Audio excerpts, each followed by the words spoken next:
Harvest 12 to Harvest 18, 8:55. Boo. Hurrying across the yard, eyes squinting against the driving snow, Boo did his best to keep his bearings. Only 100 feet of open space separated his classroom from the dorms, but the blizzard that appeared during his arithmetic lesson turned the whole world unfamiliar. The professors got angry if he didn't bring his books to class, regardless of whether he used them. He kept them under his robes as he ran the gauntlet of the storm, stumbling as one slipped too low against his belly, catching at the top of his legs. By the time the dormitory door loomed out of the white before him, Boo shivered all over, panting with exertion. Shortness of breath? Chills? Boo thought. As he reached for its handle, the door burst open, catching his arm painfully and flinging him onto his tailbone. His books tumbled out of his robes, sliding into the snow. When Boo looked up, a pair of boys stood in the doorway.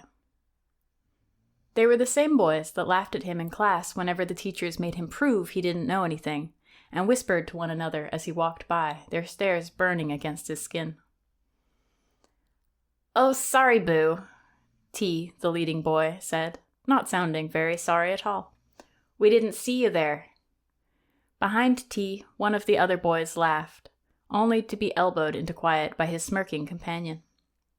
Tuog loomed out of the snow, padding up to Boo and looking distinctly unimpressed.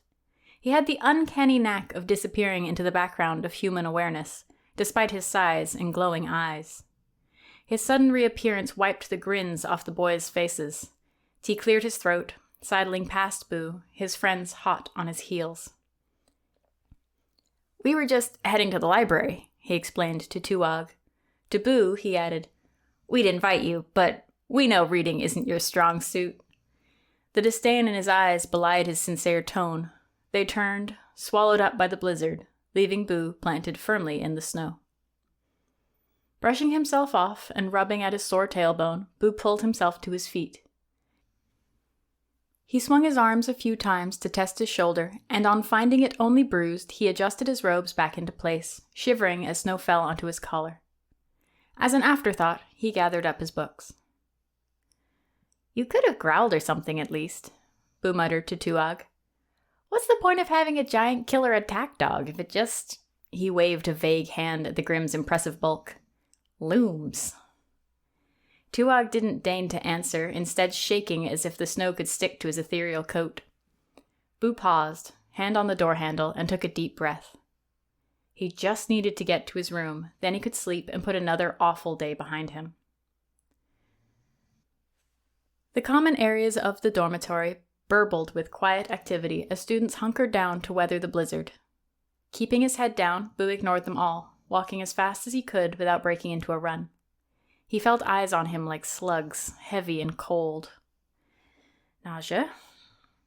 He practically fell into his room, eager to be alone and relatively safe. His foot caught on something soft, sending him stumbling into the center of the dark space, but he caught himself before he tumbled over. He squinted to see anything by the dim light pouring in from the hall. He tripped on his bedsheets, strewn across the floor with a great tear down the middle. The notes that he'd painstakingly forced onto paper sat scattered in scholarly flurries, crumpled and battered. A strong odor of piss permeated the small space, his chair and night table lying on their sides like fallen soldiers. Boo's mouth dropped open as he took in the scene, his heart constricting in his chest until breathing became a chore. Turning on his heel, he stood outside the threshold, staring up and down the corridor, hoping for an explanation or a perpetrator. But Tuog stood alone in the hall, shooting a disinterested look over Boo's shoulder and to the ruined room beyond. With every bone in his body screaming reluctance, Boo returned to the room, hoping that somehow it would be as he left it this morning. It wasn't. Fumbling through the overturned nightstand, Boo found his candle and a match. In the meager light, he took in the full carnage of the room. Tears stung at his eyes as he took in the words scrawled over the bed in bright white chalk. Boo couldn't read them yet. The letters danced too quickly for him, responding to his pounding pulse. But he could feel the hatred etched there. Eyes stinging, Boo remembered the smug grins of T and Kija, the pair out of place in a dormitory they didn't live in, their eyes cold and victorious. Boo considered running after them.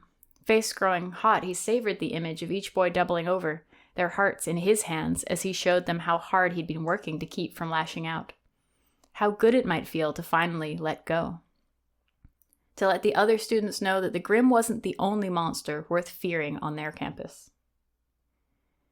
The idea only sung to him for a few moments, its voice simultaneously grating and seductive. He wanted to throw up, but the bile taunted him from the back of his throat, unwilling to give him relief from his building nausea. Boo sunk to his knees, unwilling to lay on the bed where the smell of urine stank strongest. Staring at nothing, he tried to disappear.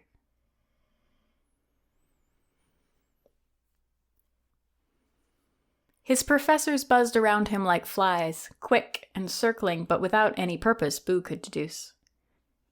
From his stool, Boo could see the entire artifice lab from the perspective of a teacher. Workbenches spread before him in organized ranks, empty stools flanking them, waiting for their students. Trying to distract himself from the sight of Professor Buren carefully selecting a pin from a set of glistening options, Boo studied the walls around him. Shelves stretched from floor to ceiling, each piled high with half-finished projects from students at every stage in their university careers. Some pieces glowed faintly, others spinning or twitching on their own. One wall was filled entirely with miniature owl statues in various states of completion, his own Year 1 project sitting on the bottom shelf of this wall. One sad, shapeless pile of components among the almost finished work of his peers. "How about this?" Professor Buren asked as he pricked Boo's arm with his pin. Boo jumped, not having heard the large man approach.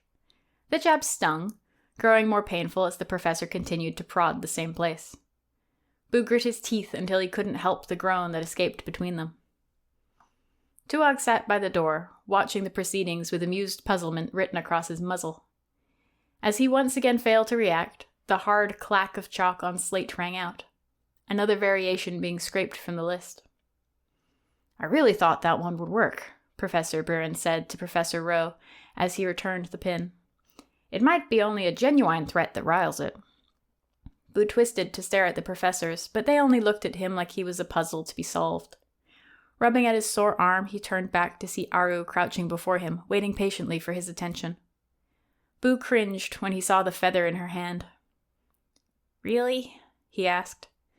"We have to rule everything out. If you want to get rid of the Grimm, you need to let us experiment. None of our instruments could determine anything definitive about your bond with him, so we need to see what makes him tick."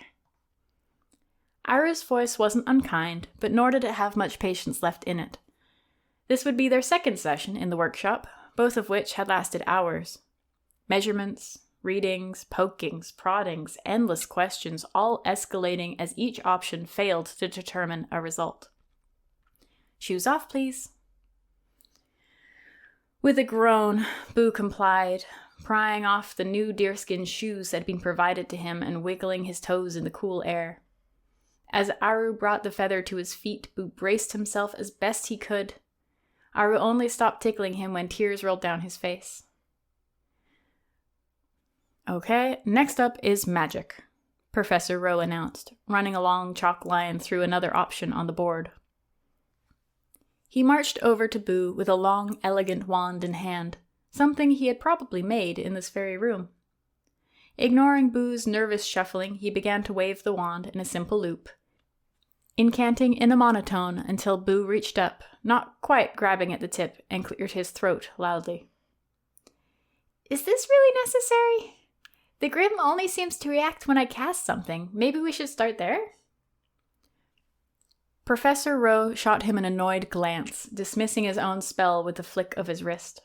Plastering a fake smile across his face, the professor knelt before Boo. When he spoke, it was with the sugar-sweet voice people reserve for speaking with children when they think they won't understand. "Boo, we are doing what is best for you. The Grimm may have reacted to your magic in the past, but we need to be methodical and patient to work out if that's the only thing it responds to. We've all been doing this for a long time," he gestured to his colleagues. So you need to trust the process, okay? We're just going to start with a healing spell. So if you even feel anything, it will be a pleasant sensation. Boo sighed, nodding stiffly as he eyed the board, only half of its scrawled items crossed off. He didn't like the way Professor Rowe had said start with a healing spell, but he couldn't concentrate for long enough to decipher what other options awaited him on the unapologetic slate. He watched the wand's tip as it resumed its loops, a soft gold glow gathering there, catching on the air around it like spiderwebs. The wand came to rest on Boo's arm, over the site of the pinpricks, the strands of light worming their way through Boo's skin. Boo closed his eyes, waiting for the pleasant sensation he had been promised. Instead, a wall of queasiness rose up to meet him, burying him until he retched. He stood from the stool, casting around for one of the sturdy garbage barrels used in the workshop, but couldn't reach one before he heaved, his half-digested dinner spewing across the floor in a bile-yellow spray. Retching and coughing, Boo gasped in what air he could, the room spinning around him as he clutched onto the nearest workbench for balance. His throat stung as a cold weight settled across his body. Suddenly stiff, Boo tried to twist towards the adults, instinctively looking for some kind of assurance or comfort. Instead, he found himself face to face with a young woman, drawn and gray. Her eyes stretched too wide, hair a wild tangle as she reached for Boo. He flinched, but couldn't dodge her grip as he retched again, his stomach spasming under his hands. The girl's nails tore at his face, one finger catching and coming away red. She felt fever-warm as she scrabbled against Boo, pressing against him hard enough to knock him off his feet and following him to the ground as he tumbled. The total silence of her conflicted with the crazed frenzy of her assault, like an alarming painting come to life. Even hitting the ground with Boo, her body made no sound.